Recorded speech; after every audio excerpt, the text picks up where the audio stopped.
ಪ್ರಿಯ ವೀಕ್ಷಕರೇ ನಮಸ್ಕಾರ. ನನ್ನ ಹೆಸರು ಗಣೇಶ್ ಪ್ರಸಾದ್ ಅಂತ, G P. G P tech info Kannada ಚಾನಲ್ಗೆ ಸ್ವಾಗತ. ಇದು ನನ್ನ ಮೊದಲ ಇಂಟ್ರೊಡಕ್ಟರಿ ವಿಡಿಯೋ.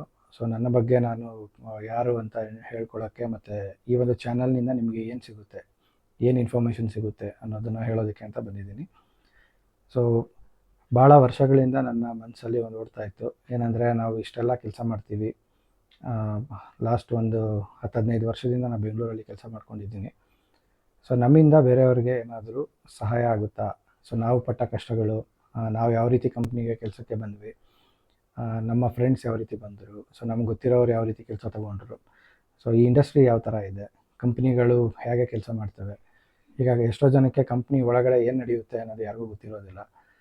ಒಂದು ಸಲ ಕಂಪ್ನಿಗೆ ಸೇರಿದ ಮೇಲೆ ಯಾವ ರೀತಿ ಇಲ್ಲಿಯ ಲೈಫ್ ಸ್ಟೈಲ್ ಇರುತ್ತೆ, ಒಬ್ಬ ಇಂಜಿನಿಯರ್ ಅಥವಾ ಯಾವುದೇ ಒಬ್ಬ ಎಂಪ್ಲಾಯಿ ಏನು ರೇಂಜಲ್ಲಿ ಬೆಂಗಳೂರಲ್ಲಿ ಸ್ಯಾಲ್ರಿನ ತೊಗೊತಾರೆ, ಮತ್ತು ಯಾವ ರೀತಿ ಅವರ ಜೀವನ ಇರುತ್ತೆ, ಬೆಂಗಳೂರಿನಲ್ಲಿ ಲೈಫ್ ಲೀಡ್ ಮಾಡೋದಕ್ಕೆ ಏನೇನು ಬೇಕು, ನೀವು ಎಲ್ಲಿಂದನಾದ್ರು ಬರ್ಬೋದು ಬೆಂಗಳೂರಿಗೆ, ಹೇಗೆ ಇಷ್ಟೆಲ್ಲ ಸಸ್ಟೈನ್ ಆಗ್ತಾ ಇದೆ ಬೆಂಗಳೂರು.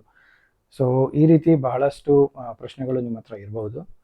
ಹಾಗೆ ಈಗ ಕಾಲೇಜಲ್ಲಿ ಓದ್ತಾ ಇರೋರು, ನೀವು ಓದಬೇಕಾದ್ರೆ ನಿಮಗೆ ಅದು ಅನಿಸೋದಿಲ್ಲ ಈಸಿಯಾಗಿ, ಆಮೇಲೆ ಎಲ್ಲ ಲೈಫ್ ಚೆನ್ನಾಗಿರುತ್ತೆ ಅಂತ ಅಂದ್ಕೊಂಡಿರ್ತೀರಿ.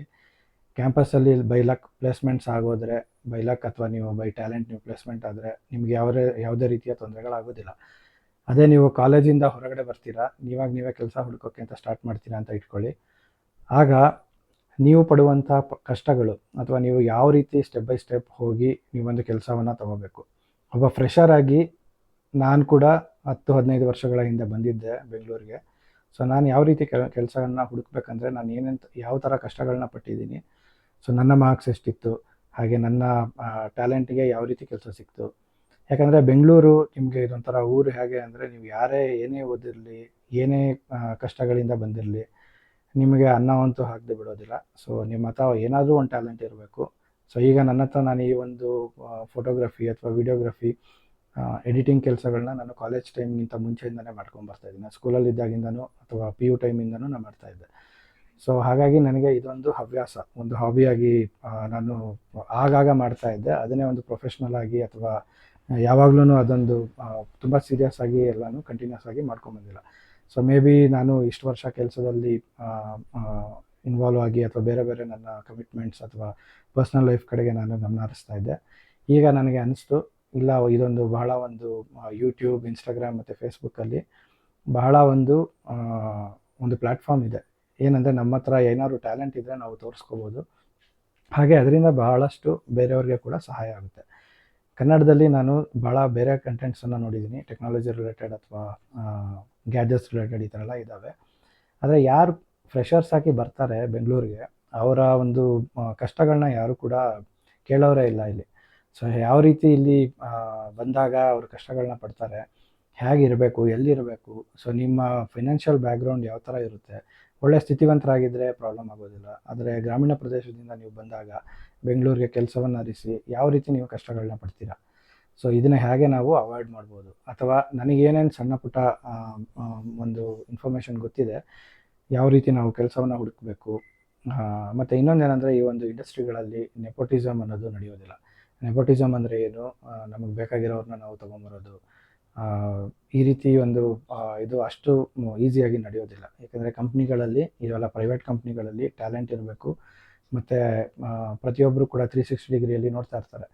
ಅಷ್ಟು ಸುಲಭವಾಗಿ ನಾವು ಇಲ್ಲಿ ಟ್ಯಾಲೆಂಟ್ ಇಲ್ಲದೆ ಬದುಕೋದಕ್ಕಾಗೋದಿಲ್ಲ. ಸ್ವಂತ ಅಪ್ಪನೇ ತನ್ನ ಮಗನ ಅವರು ಕಂಪ್ನಿಯಲ್ಲಿ ಮೇಲೆ ತರೋಕ್ಕಾಗೋದಿಲ್ಲ.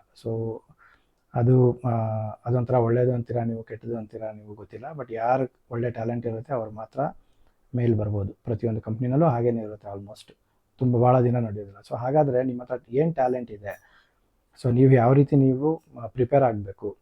ಹಾಗಾದರೆ ಕಂಪ್ನಿನಲ್ಲಿ ಇರೋದೇ ಲಾಸ್ಟಾ, ಅಥವಾ ನೀವು ಬಿಸ್ನೆಸ್ಸಲ್ಲಿ ಇಂಟ್ರೆಸ್ಟ್ ಇದೆಯಾ, ನಾವು ಡಿಸ್ಕಸ್ ಮಾಡೋಣ. ಯಾವ ರೀತಿ ಈ ಒಂದು ಸೀರೀಸ್ ಹೋಗುತ್ತೆ ಅನ್ನೋದು ನೋಡೋಣ. ನನ್ನ ಆಸೆ ಏನಂದರೆ, ನನಗೆ ಏನೇನೆಲ್ಲ ಗೊತ್ತಿದೆ ಈ ಒಂದು ಇಂಡಸ್ಟ್ರಿ ಬಗ್ಗೆ, ಇಲ್ಲಿ ಫೈನಾನ್ಸ್ ಅವ್ರು ಇರ್ಬೋದು, ಕಾಮರ್ಸಿಂದ ಬಂದಿರೋರು ಇರ್ಬೋದು, ಆಮೇಲೆ MBA ಮಾಡಿದವ್ರು ಇರ್ಬೋದು, ಡಿಪ್ಲೊಮಾ ಮಾಡಿದವರು ಇರ್ಬೋದು, ITI ಇಂದ ಬಂದಿರೋರು ಇರ್ಬೋದು, ಏನು ಓದಿಲ್ಲದೆ ಅವರು ಫೇಲ್ ಆಗಿರೋರು ಕೂಡ ಇರ್ಬೋದು, ಡ್ರಾಪ್ಔಟ್ಸ್ ಇರ್ಬೋದು. ಯಾರೇ ಬಂದರೂ ಕೂಡ ಬೆಂಗಳೂರಲ್ಲಿ ನೀವು ಏನಾದರೂ ಒಂದು ಕೆಲಸ ಸಿಕ್ಕೊಂಡು ನೀವು ಒಂದು ಸಂಬಳ ತೊಗೊಂಡು ನಿಮ್ಮ ಜೀವನವನ್ನು ನೀವು ನಡೆಸ್ಕೋಬೋದು. ದುಡ್ಡು ಆ ಕಡೆ ಈ ಕಡೆ ಇದಾಗುತ್ತೆ ಹೊರತು ನಿಮಗೆ ಜೀವನ ಮಾಡೋದಕ್ಕೆ ಯಾವುದೇ ರೀತಿಯ ತೊಂದರೆ ಆಗಲ್ಲ. ಸೊ ನಾವು ಡಿಸ್ಕಸ್ ಮಾಡ್ತಾ ಹೋಗೋಣ, ಒಂದೊಂದೇ ಒಂದು ಕ್ಯಾಟಗರಿ ತೊಗೊಳ್ಳೋಣ. ಬಟ್ ನನ್ನ ಸ್ಪೆಷಲೈಸೇಷನ್ ಇರೋದು ಅಥವಾ ನನ್ನ ಜಾಸ್ತಿ ಎಕ್ಸ್ಪೋಜರ್ ಇರೋದು ಇಂಜಿನಿಯರಿಂಗ್ ಕಡೆ ಆಗಿರೋದ್ರಿಂದ ನಾನು ಒಂದಷ್ಟು ನನಗೆ ಏನು ಗೊತ್ತಿದೆ ವಿಚಾರಗಳನ್ನ ನಾನು ಹೇಳ್ತೀನಿ. ಮಿಕ್ಕಿದಷ್ಟನ್ನು ನಾನು ಬೇರೆ ಕಡೆಯಿಂದ ಎಲ್ಲಿಂದನಾದರೂ ನಾವು ಗೊತ್ತಿರೋರ ಹತ್ರ, ಆ ಒಂದು ಇಂಡಸ್ಟ್ರಿಯಲ್ಲಿ ಇರೋರ ಹತ್ರ ಮಾತಾಡಿ ಅದರಿಂದನೂ ಕೂಡ ನಾವು ಸಂಗ್ರಹ ಮಾಡೋಣ. ಸೊ ಇದು ನನ್ನ ಇಂಟ್ರೊಡಕ್ಟರಿ ವಿಡಿಯೋ. ಸೊ ಇದು ನಿಮಗೆ ಇಷ್ಟ ಆಗಿದೆ ಅಂತ ಅಂದ್ಕೊತೀನಿ. ಈ ಚಾನಲ್ಗೆ ಸಬ್ಸ್ಕ್ರೈಬ್ ಮಾಡ್ಕೊಳ್ಳಿ, ನಾನು ವಿಡಿಯೋಗಳನ್ನ ಹಾಕ್ತಾ ಹೋಗ್ತೀನಿ.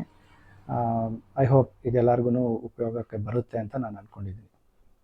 Thank you all.